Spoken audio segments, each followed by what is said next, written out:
اعوذ باللہ من الشیطان الرجیم بسم اللہ الرحمن الرحیم۔ دوستوں، ایک سوال آیا ہے کہ سود کے بارے میں وضاحت فرما دے قرآن و حدیث کی روشنی میں۔ تو اس کا جواب ہم کچھ اس طرح سے دیتے ہیں کہ سود کو عربی زبان میں ربا کہتے ہیں۔ سود کو عربی زبان میں ربا کہتے ہیں، جس کا لغوی معنی بڑھنا، اضافہ ہونا، بلند ہونا ہے، اور شرعی اصطلاح میں ہم اسے سود کہتے ہیں اور اس کی تعریف کچھ یوں کرتے ہیں: قرض دے کر اس پر مشروط اضافہ اور نفع لینا، یا ناپ کر بیچی جانے والی چیزیں، یا وزنی تول کر بیچی جانے والی چیزیں، چیز کے تبادلے میں دونوں فریقوں میں سے کسی ایک کو ایسی زیادتی کا ملنا جو عوض سے خالی ہو اور عقد میں مشروط ہو۔ مثلاً رقم کے عوض رقم لینا، جیسے 100 روپے کے کسی کو قرض دیا اور دیتے وقت یہ شرط لگائی جاتی ہے کہ 100 سے زائد مثلاً 200 روپے دینے ہوں گے، یا قرض دے کر اس سے مزید کوئی فائدہ لینا۔ بلا شبہ سود اسلام میں قطعی طور پر حرام ہے، کیونکہ یہ ایک ایسی لعنت ہے جس سے نہ صرف معاشی استحصال، مفت خوری، حرص و طمع، خود غرضی، شفاعت و سنگدلی، مفاد پرستی جیسی اخلاقی قباحتیں جنم لیتی ہے، بلکہ معاشی اور اقتصادی تباہ کاریوں کا ذریعہ بھی ہے۔ اسی وجہ سے قرآن مجید میں سود سے منع کیا گیا ہے کہ اے ایمان والوں، سود مت کھاؤ، یعنی مت لو، کئی حصے زائد، اور اللہ سے ڈرو، امید ہے کہ تم کامیاب ہو۔ یہ سورہ آل عمران کی آیت ہے۔ نیز شریعت مطہرہ نے نہ صرف اسے قطعی حرام قرار دیا ہے، بلکہ اسے اللہ اور اللہ کے رسول کے ساتھ جنگ قرار دینے کے ساتھ مختلف وعیدوں کو بھی ذکر کیا ہے، جیسے کہ قرآن مجید میں ہے بسم اللہ الرحمن الرحیم کہ جو لوگ سود کھاتے ہیں نہیں کھڑے ہوں گے قیامت میں قبروں سے، مگر جس طرح کھڑا ہوتا ہے ایسا شخص جس کو شیطان قبطی بنا دے لیٹ کر۔ یہ سزا اس کے لیے ہوگی کہ ان لوگوں نے کہا تھا کہ بیع بھی تو مثل سود کے ہے، حالانکہ اللہ نے بیع کو حلال فرمایا ہے اور سود کو حرام قرار دیا ہے۔ پھر جس شخص کو اس کے پروردگار کی طرف سے نصیحت پہنچی اور وہ باز آ گیا، تو جو کچھ پہلے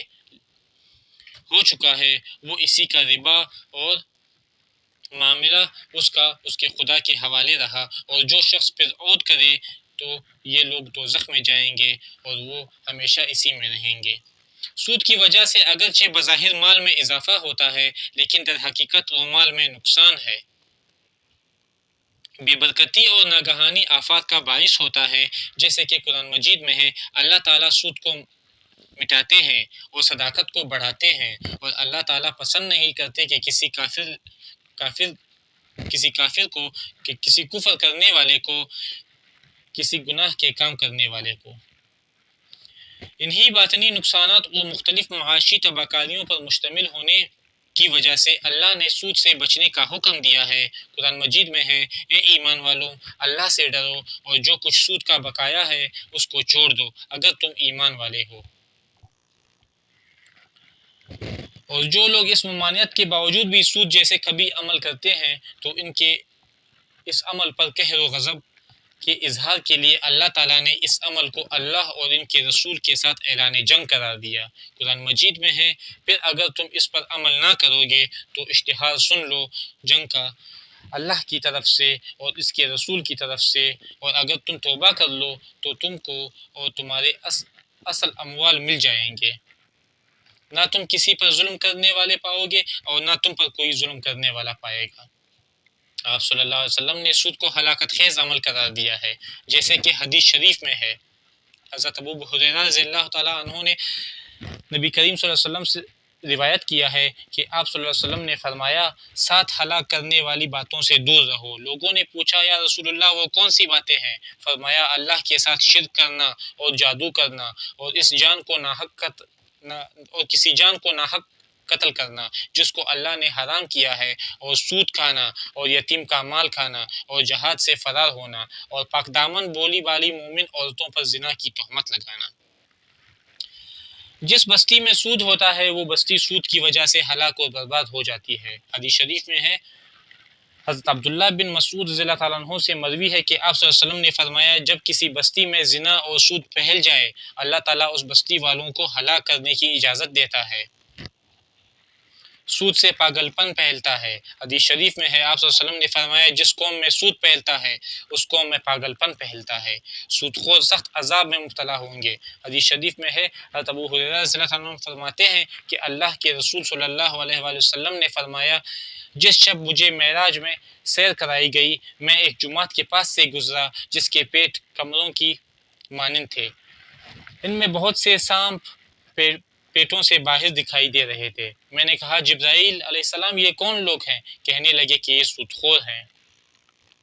سود کرنے والے کا گناہ ماں سے زنا کرنے کے گناہ سے بھی بدتر ہے۔ حدیث شریف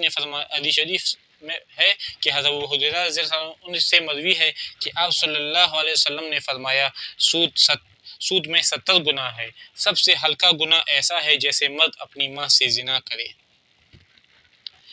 سودی کھاتا لکھنے اور اس پر گواہ بننے والوں پر لعنت وارد ہوئی ہے۔ حدیث شریف میں ہے حضرت عبداللہ بن مسعود رضی اللہ عنہ سے روایت ہے کہ اللہ کے رسول صلی اللہ علیہ وسلم نے سود کھانے والے، کھلانے والے، اس کی گواہی دینے والے اور اس کا معاملہ لکھنے والے سب پر لعنت فرمائی ہے۔ یا اللہ ہمیں سود جیسی بڑی گناہ سے دور فرما، یا اللہ ہمیں معاف فرما، ہمیں ایسی گناہ کرنے کی توفیق نہ دے جس کے ایسے عذاب ہوں۔